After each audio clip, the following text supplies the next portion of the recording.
right, so you all know what time it is. It's that time of the week where we're talking about the latest episode of HBO's The Outsider, and we're talking about the second to last episode, episode 9, where our group kind of makes a game plan of how to handle El Tuco. We learn a pretty big history lesson about the bear cave, and as a lot of you all predicted last week, the episode did end in a cliffhanger, and we're going to talk about that and much more. Episode 9 of The Outsider was titled Tigers and Bears. After obscuring their true purpose in town from the local police, Ralph and Yunis interview witnesses from the Cave Festival, while Holly and Andy visit the scene. Later, the group considers its next move as Claude deals with the weight of his role. Hey, what's going on, everybody, and welcome back to Movie Files. Very excited to be talking about The Outsider, one of my favorite shows on television right now with you all. And we're talking about, again, episode 9. We got 1 week left, guys. This has been such a fun journey and kind of bittersweet, right? Because I obviously want to know how this show is going to end, but also really enjoy reviewing the show with you all week to week. But before we dive into the spoiler-filled discussion, review, breakdown, as you all can see on the screen now, make sure you're following me on all my social media accounts. If you're new to this channel, definitely consider subscribing. Hit that notification bell so you can stay up to date with my Outsider reviews, my other Netflix, Hulu, other TV reviews, movie reviews, trailer reactions, unboxings, and giveaways. Make sure you hit that bell and also hit that thumbs up. It really helps out the channel. And last but not least, this is something I always enjoy doing every week, which is making these reviews, but also interacting with you all. So leave your comments below. What did you think of the episode? We're obviously going to break it down. You're going to get my thoughts, but let me know if you enjoy kind of this, in my opinion, continuation of episode 8 versus it being kind of its own little episode. But let me know what you all thought. Of course, your theories. What's going on in Cherokee? What's this new development, this new kid that was found? Also, what did you think about the history lesson that we got about the bear caves? Let's talk about it in the comments below. So I'm not going to lie. This episode was, I would say, even though I enjoyed episode 7, I know a lot of people kind of complained about the pacing of episode 7, and a lot of people said that it felt more like a continuation of episode 6, and I agree with that, and I would probably say if some people have complaints about this episode being a comparison piece to the last one, then I would agree with that as well, because this definitely felt kind of like a tacked-on episode. Like I would have, because it was 51 minutes, and I think last week's was a little under an hour, and obviously we know that the format of the show isn't an hour and a half, 2-hour show, but it felt like those two particular episodes, 6 and 7, and then, 8 and 9 could have been, 5 and 6, and then 8 and 9 could have been like kind of a comparison piece, like extra long episodes, because they felt like just a continuation of what previously went on. And this episode, even though it was kind of slow paced, we didn't really get the most revealing information as far as our current narrative, but we did find out a couple of things. Number one, call me stupid, but for literally the half of the episode, I literally thought that those kids that were lost in the cave, the boys in the farm, I thought that was a present timeline, even though I was like, wow, they're kind of dressed like very, but I was just thinking in my head, okay, they're out in the woods, they're out in the field. This is probably how they do their lives, their lifestyle. But literally, it didn't take me to half the episode that I figured out, oh, this is a flashback to 1947, obviously, where we get, we're told by Claude's brother everything that went on in the cave and their family history about the Bolton family. So, again, call me stupid if you guys want. Hope you don't. But it literally took me halfway in the episode, like, oh, this is a flashback. Again, I realized with the clothing they were wearing and how they were talking and that no one had cell phones, but I was just thinking, oh, they're just out in the country and this is just how they live life. But no, this was a flashback. And also, the reason I bring this flashback up is because I think it's pretty critical.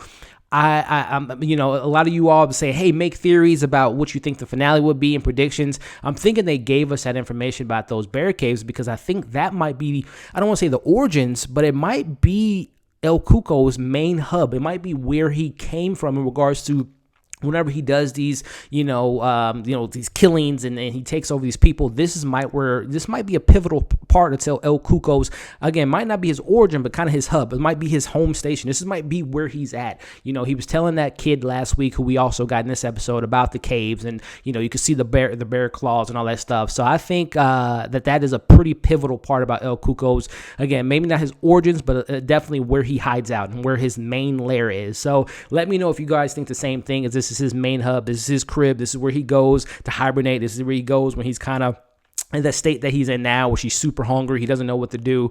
Let me know what you all think about these bear caves. I don't think that this episode, even though, again, I thought it was kind of slow paced and I it was kind of baffling to me that they were introducing these characters, these older, 1947 people that was in a town. And obviously there's no emotional connection to these characters. We never met them before. So I always find it weird when shows kind of do that, especially this late in the season. But I think that those scenes were very pivotal into letting us know this is an important spot for El Cuco and where he's from and where he hangs out and where he lays his head at night and all the stuff, where he watches his favorite shows and things of that nature. So let me know what you all thought of that whole premise. So within the episode 2, we get some, again, I can definitely see where some people might not be as happy with this episode. Again, this isn't my favorite episode, but it wasn't terrible. But we get to scenes with Jeannie finding out that, Ralph is now on board with everyone, and that's one big thing that we got from this episode. Ralph is no longer saying, the possibility of it being true. He now believes in El Cuco, but he tells his wife that, they're going to look for him. And she's obviously freaked out, almost hit a woman that was walking. And she was, just like, Ralph, don't do this. Come back home. He's like, no, we're just going to, get as much information as we can. And we're going to pass that information along to the local police, which we all know that wasn't going to be the case. Maybe that was what Ralph was thinking, but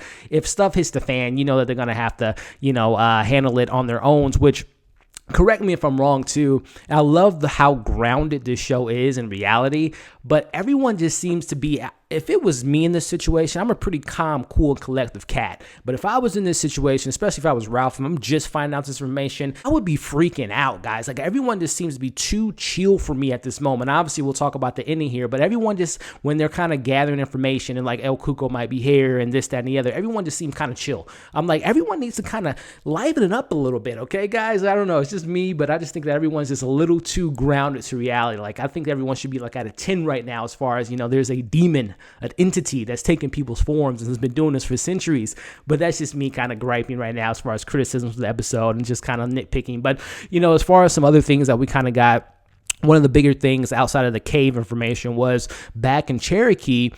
I don't know if he's the DA or if he's the mayor of the town. I can't really remember. Let me know in the comments. But the gentleman that we haven't seen since like the first 2 episodes of the season, he's in his office and he's told by an assistant that there's another sighting of a murder of a boy naked and just torn apart, very similar to the Peterson case. So I'm wondering what's going on, because obviously El Cuco is in another town, hundreds of miles away, but there's a sighting, there's a killing that took place. So theories, comments, let me know, guys. What are you thinking? What is this situation that's going on? Did El Cuco do this before he left the town? Do we have another, maybe 2 El Cucos? Like, it's pretty interesting. And I saw the trailer, which looks obviously the season finale. We'll talk about it here in a bit as far as my expectations. But based on the trailer, we see that DA guy or the mayor, he talks to Glory and says there's been some new discoveries in the case. So again, very slow paced, very kind of, again, I can hear the complaints down in the comments. A lot of people probably won't like this episode. And I'm not saying I love this episode. I'm not saying I did not like it. I'm kind of right in the middle. Again, I'm really enjoying the show and the build and anticipation. But I will say it was a little bit of like, okay, I wish we would I wish they would have never spent 20, 25 minutes about that whole backstory that took place in the 40s. I wish they could have just kind of summed that up within 5 minutes, having Claude's brother, which I can't think of his name right now, have him just kind of give us a reference of what happened versus just showing us all that. Again, I get the intent of what they were doing, showing us where El Cuco potentially hangs out, but I thought that took up so much space of the episode where we could have learned more about what's going on in Cherokee, learn more about the caves in regard to maybe seeing El Cuco going there, but I don't know. But anyway, I think that's pretty pivotal that we find out about that Cherokee incident and see what's going on next week about what's going on. Is there another El Cuco? Did he do that before he left? Let me know your thoughts in the comments. But another big thing that I liked about this episode, or one of the bigger reveals, is that we find out El Cuco attempting to take that little boy, I believe his name is Chris, from last week at the festival. We see Ralph, as he says early in the episode, can I interview your wits? Like, what is this slang for witnesses? Anyway, he interviews the boy and interviews his grandfather, and he asks both of them, hey, were either one of you scratched? At that point in time, I'm thinking in my head, I wouldn't, obviously you have to respect people's rights, but I would have just checked them personally, like, hey, let me check your arms, your neck, your legs, whatever the case may be. I found it really odd that they didn't physically check them. I know that the grandfather said that he would have them tested or checked or whatnot, but I would have physically checked them if I was Ralph, especially if you know about how he scratches people and how he turns into those people. So I thought that was kind of strange that Ralph and Yunis decided not to check them for the scratches. But again, I'm still under the belief that the grandfather was scratched in that little scuffle, in that little battle. And also, if you notice how El Cuco was holding that boy's head, it looked like he was like kind of scratching him on the neck or rubbing his neck. So I don't know. I think there might be a little bit more thread to that story, but we'll see. But either way, wrapping up this thoughts, kind of final thoughts here. Again, it was a slow-paced episode. I really wish we would have spent more time elsewhere other than spitting 30 minutes with the whole backstory of the 1947 bear caves and all that stuff. Again, pivotal information, but I thought they should have handled a little bit better, not spent so much time there. Again, what's going on with Cherokee? What are we going to happen with next week? So obviously, wrapping up this review, Alec, is shot in the back of the head, and I'm pretty sure that's a kill shot. El Cuco now knows from, obviously Claude's brother stupidly said what he said to Claude, and obviously now El Cuco knew that it was on the way. He woke up Jack, and Jack, obviously, we know he's a marksman, and I think he was aiming at Ralph, but unfortunately, maybe it was Jack inside of him. Obviously we don't want one of our main characters to die, but maybe it was Jack. Maybe he intentionally tried to shoot Alec and, instead of shooting Ralph. Who knows? We'll find out next week. But we lose one of our key players this week, and that's Alec. He got shot in the head, and I'm pretty sure, like I said, that was a kill shot. So cliffhanger, we obviously going to end the episode with like 6 or 7 gunshots. Obviously, based on the trailer, it looks like there's an explosion that's going on, and everyone's obviously on alert because they know that someone's snipering out. I would imagine they'll probably immediately, be noted that it was probably Jack that was doing that. So looks like we're getting a pretty explosive, finale next week. Predictions.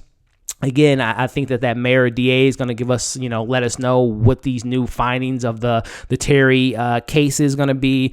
Don't forget that Terry's grandfather still has a little bit to do with the story. Also, T and her baby, Jack's close friend, his police officer, partner, or whatever she was to him. That storyline hasn't been addressed in a couple weeks. So still got some threads to wrap up. And I'm really hoping that this show wraps up, because this has really been a fun, enjoying show for me personally. As you all know, I review this every week and I have such a great time doing so. But I really hope that it sticks to landing. And I really hope that they do. And I have hopes in the writers and the directors. They're gonna give us a pretty good, satisfying ending with a little bit of cliffhanger. Again, I would imagine, because as you all know, a couple weeks ago they had mentioned that there's talks about a season 2. So we'll see what happens with that after next week's episode. So let me know your thoughts in the comments, guys. What did you think about this episode? Did you not enjoy it? Did you think they should have spent more time elsewhere versus that whole flashback scene? What are your theories about the boy in Cherokee? What are your theories about what's going to happen next week and who we're going to potentially lose? Will it be Holly? A lot of you all mentioned that, Andy's, I think, is going to be the next one to go out. Will Ralph die? Howie? Let me know your thoughts in the comments below, guys. As always, I can't thank you all enough for tuning in week to week, watching my thoughts and my comments and my reviews. If you are a fan of mine, make sure you're checking out all my other content on my channel. I do movie reviews, like I just reviewed The Invisible Man. I'll have my Onward review tomorrow morning. I have trailer reactions. I have a giveaway for Knives Out that ends on Tuesday. So again, if you support this channel, definitely check out those videos. And if you haven't already, subscribe to my channel, hit that bell, give this video a thumbs up. Again, I love doing these reviews, and I can't believe that we're at the finale come next week. So thank you all again for watching this review. Follow me on all my social media accounts. Keep an eye out for some content I got coming this week, and we'll see you guys next week.